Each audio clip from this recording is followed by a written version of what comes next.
నమస్తే, welcome to బేఆర్కే news. ముందుగా బేఆర్కే news ప్రేక్షకులకు విజయదశమి శుభాకాంక్షలు. టుడే ది ఫస్ట్ ఎడిషన్లో మన గెస్ట్ బండారు రామ్మోహన్ గారు ఉన్నారు. Good morning. నమస్తే బండారు రామ్మోహన్ గారు. గుడ్ మార్నింగ్ మనోజ్, మీకు కూడా విజయదశమి శుభాకాంక్షలు మన ప్రేక్షకులకు కూడా. ఓకే, టుడే ది ఫస్ట్ ఎడిషన్లో ఈనాడు తెలంగాణ చూద్దాం. రబీ పంటలకు మరింత మద్దతు, అలాగే కేంద్ర ఉద్యోగులకు 3% డిఏ, మరో 57 కేంద్రీయ విద్యాలయాలకు అనుమతి, పప్పు దినుసుల ఉత్పత్తిలో ఆత్మనిర్భరతకు 11,000 కోట్లతో ప్రత్యేక మిషన్ ఏర్పాటు చేశాం. దేశవ్యాప్తంగా వందే మాతరం 150వ వసంతోత్సవాలు. కేంద్ర మంత్రి మండలి కూడా కీలక నిర్ణయాలు తీసుకుంది. ఇక ఆర్ఎస్ఎస్ శతాబ్ది ఉత్సవాల్లో 100 రూపాయల నాణ్యాన్ని ఆవిష్కరిస్తున్న ప్రధాని మోదీ, దత్తాత్రేయ హోసేబలే. జాతి నిర్మాణంలో సంగీతి కీలక పాత్ర. ఆర్ఎస్ఎస్ శతాబ్ది ఉత్సవాల్లో ప్రధాని మోదీ ప్రశంసల వర్షం కురిపించారు. అలాగే సంస్థ పేరిట తపాలా బిళ్ళ 100 రూపాయల స్మారక నాణ్యాన్ని ప్రధాని మోదీ నిన్న శతాబ్ది వేడుకలకు అక్కడ హాజరై 100 రూపాయల నాణ్యాన్ని కూడా ప్రకటించారు. ఎలా చూడొచ్చు అంటారు ఈ వార్తని? మనోజ్, మీకు అట్లాగే బీఆర్కే న్యూస్ ప్రేక్షకులకు నమస్కారం, విజయదశమి శుభాకాంక్షలు అందరికి కూడా. నిజంగా చెప్పాలంటే ఆర్ఎస్ఎస్ ఏర్పడి 100 సంవత్సరాలు, నిజంగా మనకు వందే మాతరం గీతం రూపొందించి 150 సంవత్సరాలు. ఈ రెండు కూడా చారిత్రక సన్నివేశాలు. పార్టీలకు లేకుంటే కులాలకు మతాలకు అతీతంగా చూడాలంటే ఈ రెండు పెద్ద ముఖ్యమైన సంఘటనలు. ఒకటేమో మనకు జాతీయవాదాన్ని ప్రోత్సహించి బ్రిటిష్ వారి వలసవాదనకు వ్యతిరేకంగా బంకిం చంద్ర చటర్జీ తన నవలలో రాసిన వందే మాతరం గీతం చాలా పెద్దది. అందులో కేవలం 2 చరణాలు, ఒక పల్లవి మాత్రమే మనం చదువుకుంటున్నాం. నిజంగా అప్పుడు పోటీ పడ్డప్పుడు జనగణమన వందే మాతరం పోటీ పడ్డప్పుడు వందే మాతరానికి ఎక్కువ ఓట్లు పడ్డాయి ఎవరకని చెప్పాలంటే. కానీ మనం సెక్యులర్ దేశంగా భావించడం కనుక కొన్ని మతాలు విగ్రహారాధన లేదు వాళ్ళకి కనుక, దాన్ని బట్టి వందే మాతరం అంటే తల్లిని ఒక దేవతగా కొలిచి దాన్ని విగ్రహారాధన ఉందని చెప్పి అభ్యంతరాల వల్ల వందే మాతరం తీసుకోలే కనుక మన జనగణమన జాతీయ గీతంగా, జాతీయ గేయంగా మాత్రం వందే మాతరం తీసుకున్నాం. ఈ రెండు కూడా మనకు ఆదరణీయమైనవి. కానీ ఇంకా జనగణమన చాలా వివాదాలు ఉన్నాయి. దాని మీద కూడా బ్రిటిష్ 5వ రాణి ప్రమాణ స్వీకారోత్సవం అప్పుడు రాసిందని, దానిలో ఇప్పటికి కూడా మన భారతదేశం అఖండ భారత్ విడిపోయిన తర్వాత కూడా ఇంకా సింధు లాంటి ప్రాంతం మన దేశంలో లేకపోయినా సరే దాన్ని పాటిస్తున్నామని, ఒకే ఒక్క ముక్కలో ద్రావిడ అనే మాటతోని మన తెలుగు రాష్ట్రాలు, తమిళనాడు, అట్లాగే కర్ణాటక, కేరళ అన్ని కలిపి పుదుచ్చేరి కలిపేసి చెప్తున్నామని చెప్పి విమర్శలు ఉన్నాయి.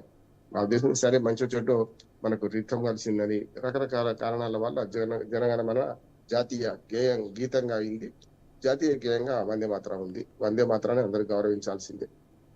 రెండోది ఏంటంటే ఆర్ఎస్ఎస్ 100 సంవత్సరాల ఉత్సవాలు కూడా సరిగ్గా 65 మనకు మన 1925లో అది మన ఆర్ఎస్ఎస్ ఏర్పడ్డది. విజయదశమి రోజు ఏర్పడ్డది. సరిగ్గా 100 సంవత్సరాలు.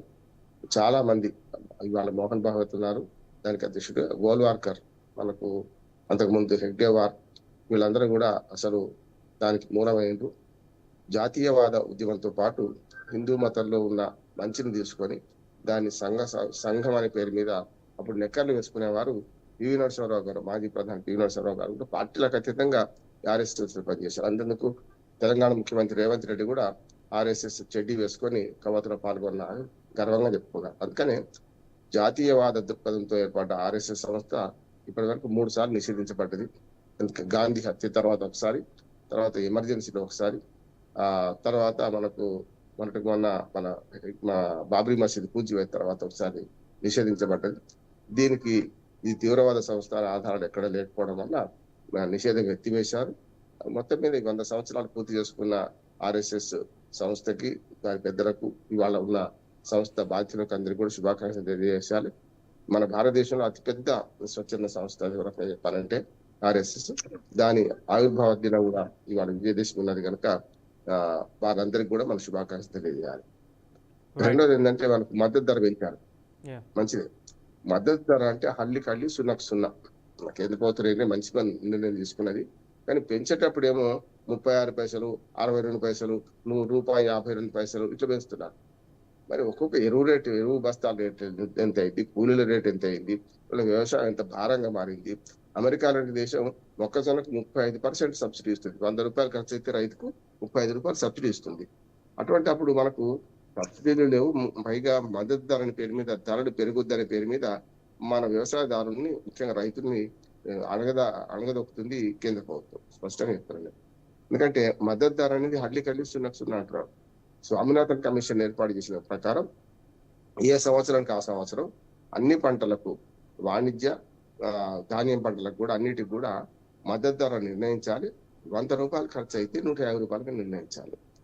సమస్య ఎక్కడ వస్తుందంటే రూపాయలు ఖర్చు అయితే రూపాయలు వస్తే ఓసారి గగనం అయిపోతుంది, ఇంకోసారి ప్రకృతి వైపరీత్యాల వల్ల ఇంకా మరింత పునారిల్లిపోయే పరిస్థితి వచ్చింది. ఎందుకని నేను ఏమంటున్నానంటే ఈ మద్దతు ధర అనేది కేవలం ఒక బూటకపు హామీ మాత్రమే.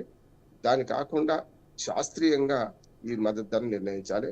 కానీ పంట ఉత్పత్తి రేటును శాస్త్రీయంగా నిర్ణయించకుండా దాన్ని మద్దతు ధర పేరు మీద మిగతా ప్రభుత్వమే పెద్ద కొనుగోలుదారు కనుక, ధాన్యం కొనుగోలుదారు FCI నుంచి ప్రభుత్వమే కదా, ధాన్యం కొనుగోలుదారు తానే ఉన్నప్పుడు, రుణపడి ఉన్నప్పుడు రేట్లు పెరుగుద్దని చూస్తుంటది. అంటే మధ్యతరగతి ప్రజలెవడు కూడా ఆ బియ్యం రేటు పెరిగిందని చచ్చిపోలేవారు కూడా.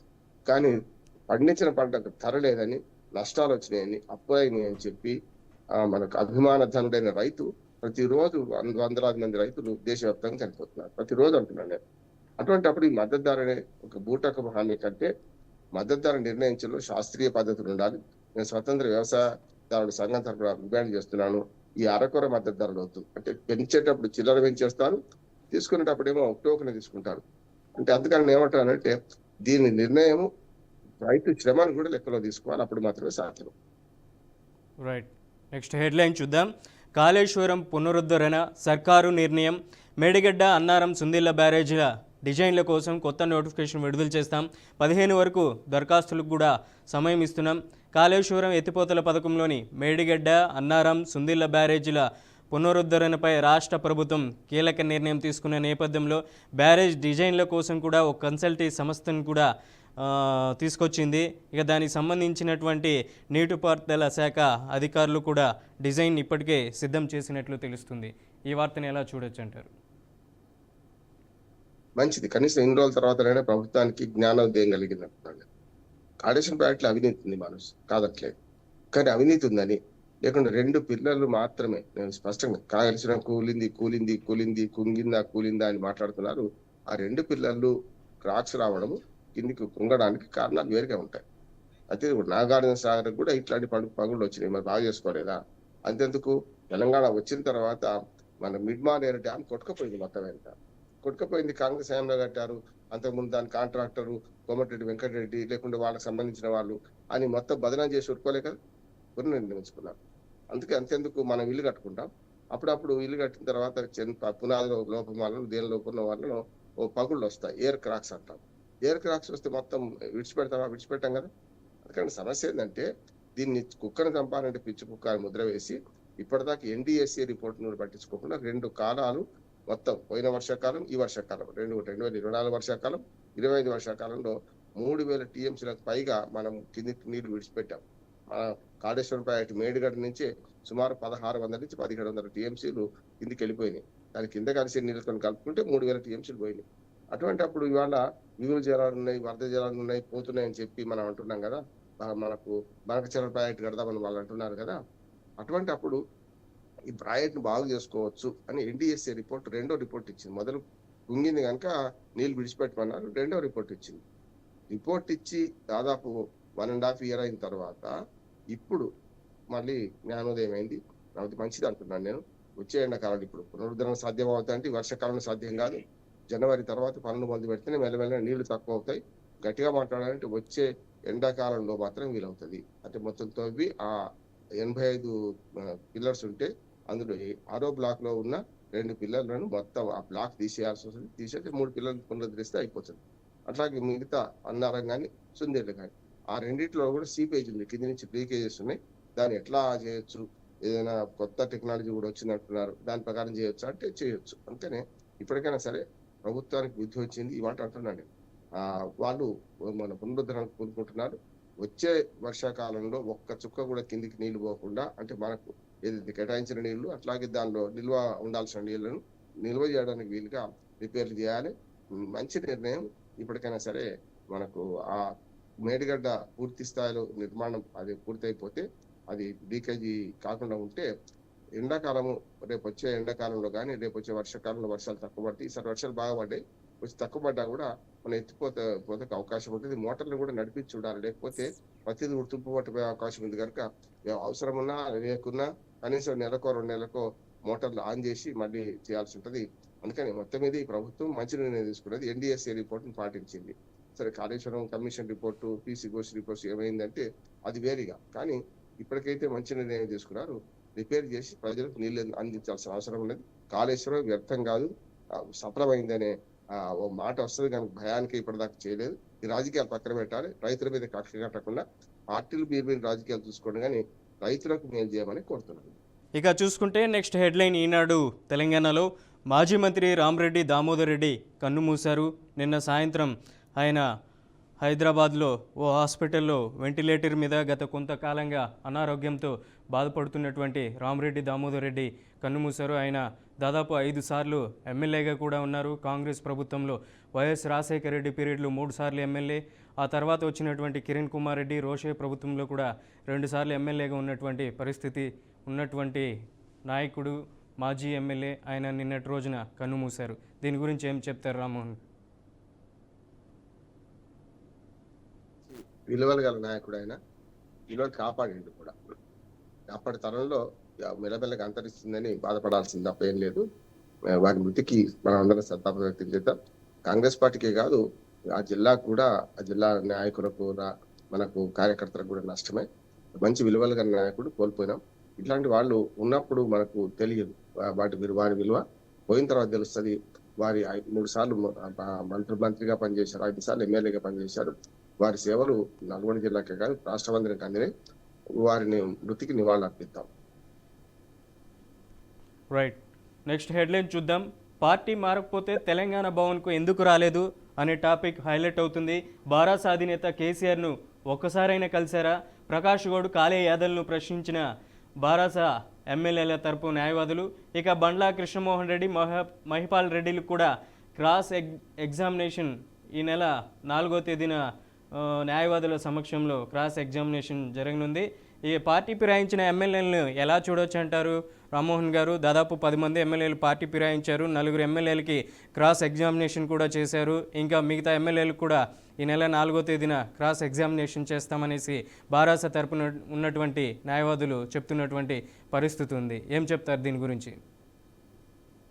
స్పీకర్ ముందు ట్రిబ్యునల్ మన వేదికగా స్పీకరే అధ్యక్షత వహించిన ట్రిబ్యునల్ వేదికగా ఇవి కొనసాగుతున్నాయి. ఇది స్పీకర్ గడ్డం ప్రసాదరావు గారు 6 నుంచి 23 దాకా విదేశీ పర్యటనలో ఉంటారు కనుక ఆయన పోకముందే ఈ కేసులో వాదోపవాదాలు పూర్తి చేద్దామని ఆయన కంకణం కట్టుకున్నారు. ముఖ్యంగా సుప్రీంకోర్టు తీర్పు కూడా ఇది 30 అక్టోబర్ లోపల మనకు ఏదో ఒక నిర్ణయం తీసుకోమని చెప్పి స్పీకర్ ను కోరింది, ఆదేశించింది. అంటే కోరింది ఏం చెప్పాలంటే కనుక ఈ లోపల పూర్తి కావాలంటే 23 వరకు రాడు కనుక ఆయన ఆ తర్వాత తీర్పు ప్రకటించే అవకాశం ఉన్నది.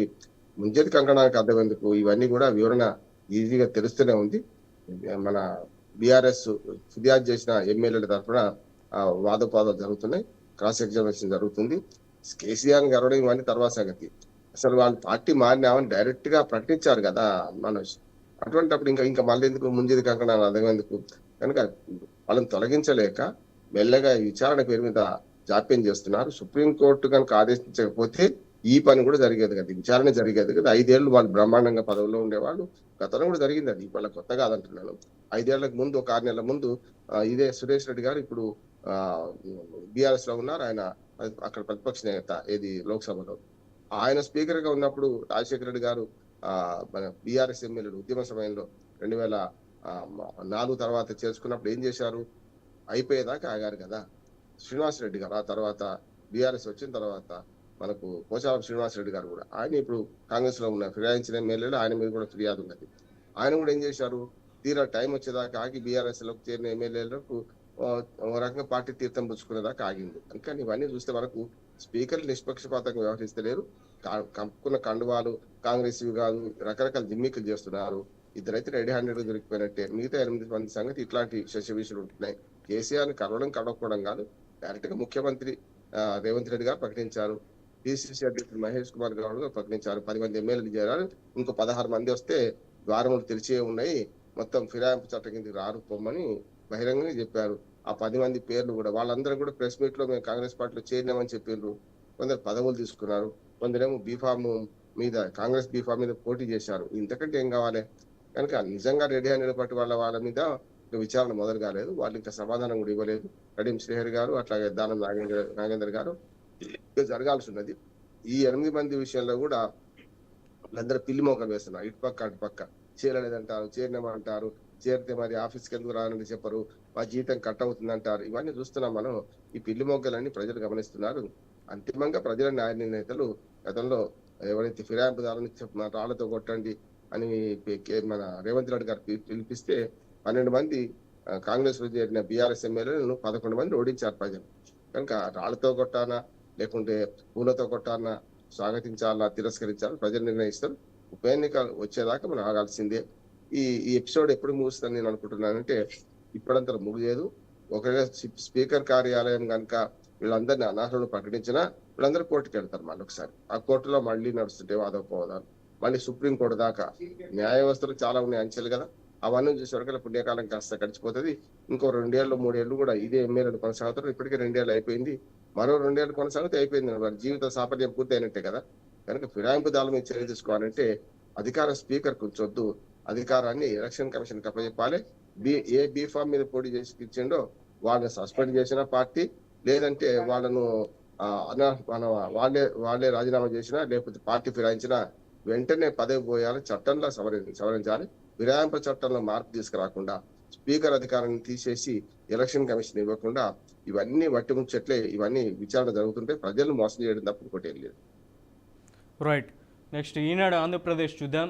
దీపావళికి 3 లక్షల గృహ ప్రవేశాలు చేపడతాం. ఆంధ్రప్రదేశ్లో నవంబర్ నుంచి ట్రూ ఆఫ్ ఛార్జీలు తగ్గింపును కూడా చేస్తాం. సాధారణ విద్యుత్ ఛార్జీల తగ్గింపును పరిశీలిస్తున్నాం. వచ్చే ఏడాది భోగాపురం విమానాశ్రయం కూడా ప్రారంభించబోతున్నాం. దత్తి ప్రజావేదికలో ముఖ్యమంత్రి చంద్రబాబు కీలక వ్యాఖ్యలు చేశారు. మనం చూస్తున్నాం, నిన్నటి రోజున అక్టోబర్ 1వ తేదీన పెన్షన్ల పంపిణీ కార్యక్రమంలో ప్రభుత్వ పథకాల కింద చేపట్టిన ఇళ్ల నిర్మాణాలను కూడా త్వరితగతిన చేయాలనేసి అక్కడ ఉన్నటువంటి అధికారులను కూడా సీఎం ఆదేశించినటువంటి పరిస్థితి ఉంది. అక్టోబర్ 1వ తేదీన పెన్షన్ల పంపిణీ కార్యక్రమంలో దత్తిరాజేరు, బొబ్బిలి, బాడంగి, గజపతి నగరంలో సీఎం చంద్రబాబు నిన్న పర్యటించారు. అక్కడ అధికారులకు కూడా తెలియజేశారు దీపావళి నాటికి గృహప్రవేశాలను కూడా ప్రారంభించాలి. అలాగే దానికి సంబంధించినటువంటి పెన్షన్ల పంపిణీ కార్యక్రమంలో కూడా పలువురు ఎమ్మెల్యేలు సీఎంతో పాటు ఈ కార్యక్రమంలో పాల్గొన్నారు. ఎలా చూడొచ్చు ఈ వార్తను అంటారు? మనం స్వాగతించాలి. ఎందుకంటే రోటీ కపడా ఔర్ మకాన్ అన్నారు కదా. నా ఉద్దేశం ఏంటంటే తిండి బట్ట తర్వాత వచ్చేది కనీస అవసరం గృహం. కనుక ఇప్పటికి కూడా లక్షలాది మంది ఇల్లు లేక పేదలు బాధపడుతున్నారు. చలికి ఎండకు ఎండకు ఎండుతూ వారం తెలుస్తూ ఉన్నారు. అటువంటి వాళ్ళకు కొత్తగా 3 లక్షల ఇల్లు కట్టించి వాళ్ళ గృహప్రవేశాలు చేస్తామన్నారు. ఇంకా మంచిది, నష్టమే లేదు. ఇప్పటికి కూడా ఇంకా 18 ఏళ్ళు నిండి పెళ్లి చేసుకున్న కుటుంబాలు విడిపోతుంటాయి కదా. ఎప్పుడో వాళ్ళ కుటుంబానికి ఇల్లు వచ్చిందని తిరస్కరించకుండా వచ్చే తరానికి తర్వాత తరానికి కూడా ఈ ఇల్లు సాక్షి చేయడం మంచిది. అయినా సరే ఇంకా ఇల్లు లేని వాళ్ళు ఇంకా ఉంటున్నారు. కాకపోతే లబ్ధిదారుల ఎంపికనే సరిగ్గా జరుగుతులేదు అంటారు. ఎక్కడైనా సరే, ఆంధ్రప్రదేశ్లో కాదు దేశమంతా కూడా లబ్ధిదారుల ఎంపిక ఎమ్మెల్యేలు టిక్ చేస్తే తప్ప లబ్ధిదారులు ఎంపిక కావట్లేదు. ఇట్లా కాకుండా పేదరికమే అంతకుముందు ఒక్క ఇల్లు కూడా మంజూరు కానీ కుటుంబాలకు ఇవ్వాలంటే గ్రామ సభల ద్వారా ఈ లబ్ధిదారులను ఎంపిక చేయాలి. అప్పుడు మాత్రమే సాధ్యమవుతుంది. వస్తున్నారు పార్టీ కార్యకర్తలకే, వచ్చిన వాడికి మళ్ళీ ఇల్లు వస్తున్నాయి, రాని వాడికి అసలు ఉండడం లేదు. అట్లా కాకుండా చూడాలంటే వచ్చిన వాడికి ఇల్లు రాకుండా ఉండాలి అంటే పార్టీ కార్యకర్తలకు వాళ్ళు ఇచ్చుకుంటారు. తస్మదీయులు ఉంటారు కదా. అందుకే అట్లా కాకుండా ఎంపికలో లబ్ధిదారుల ఎంపికలో పారదర్శకత, జవాబుదారీతను పాటిస్తే నిజమైన పేదలకు న్యాయం జరుగుతుంది. అది ఓ రకం కలగా మిగిలిపోతుంది ప్రతిసారి కూడా.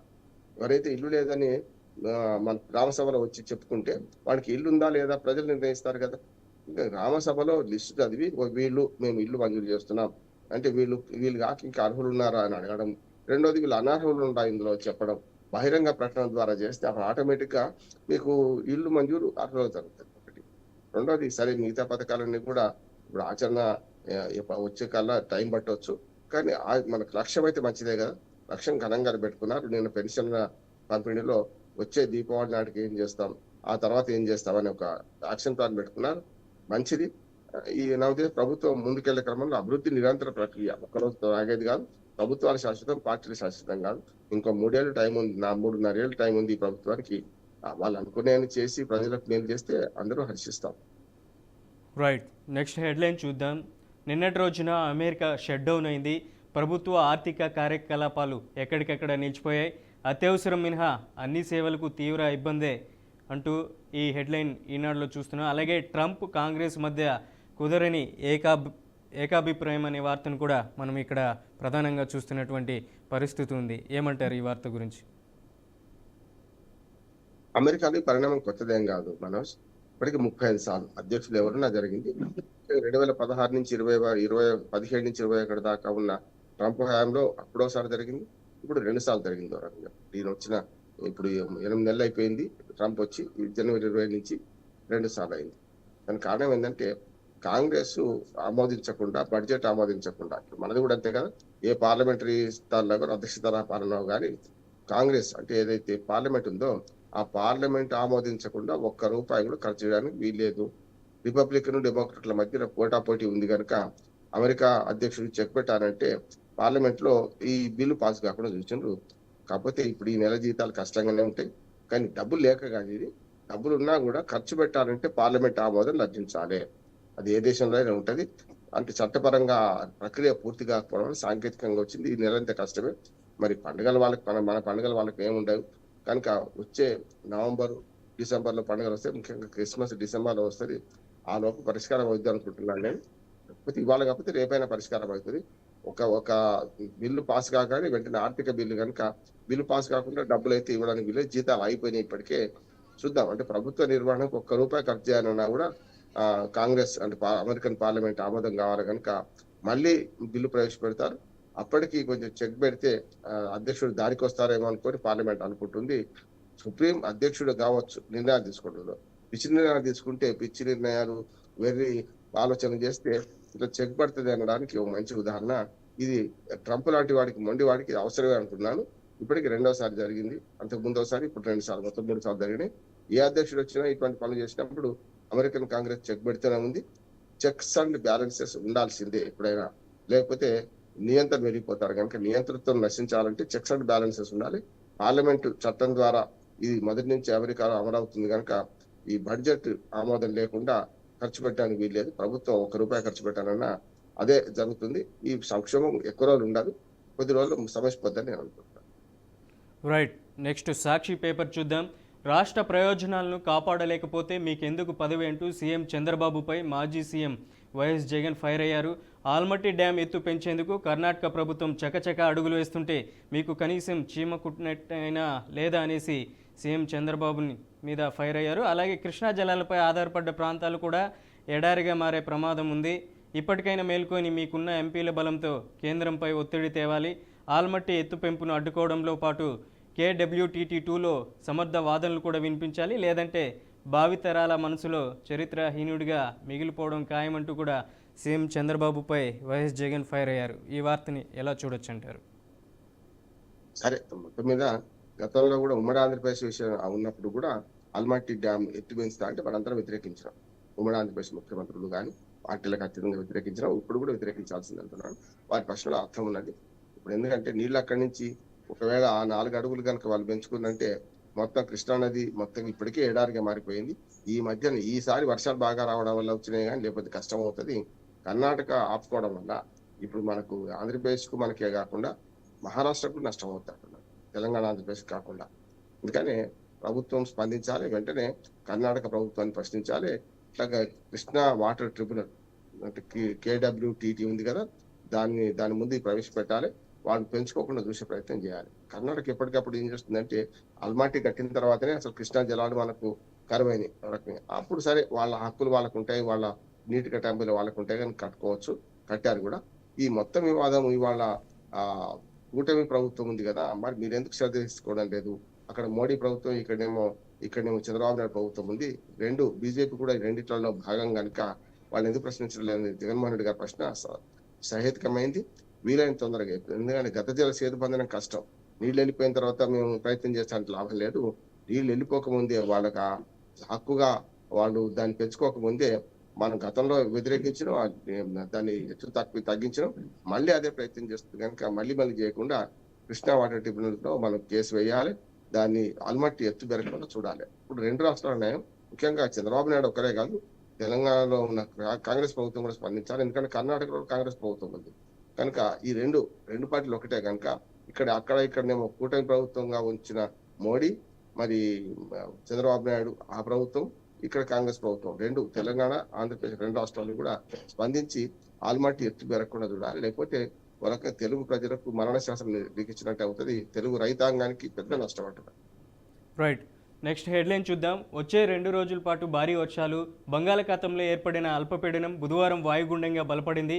ఇది విశాఖపట్నానికి 400 కిలోమీటర్ల దూరంలో కేంద్రీకృతమై ఉన్నట్లు వాతావరణ శాఖ కూడా తెలియజేసింది.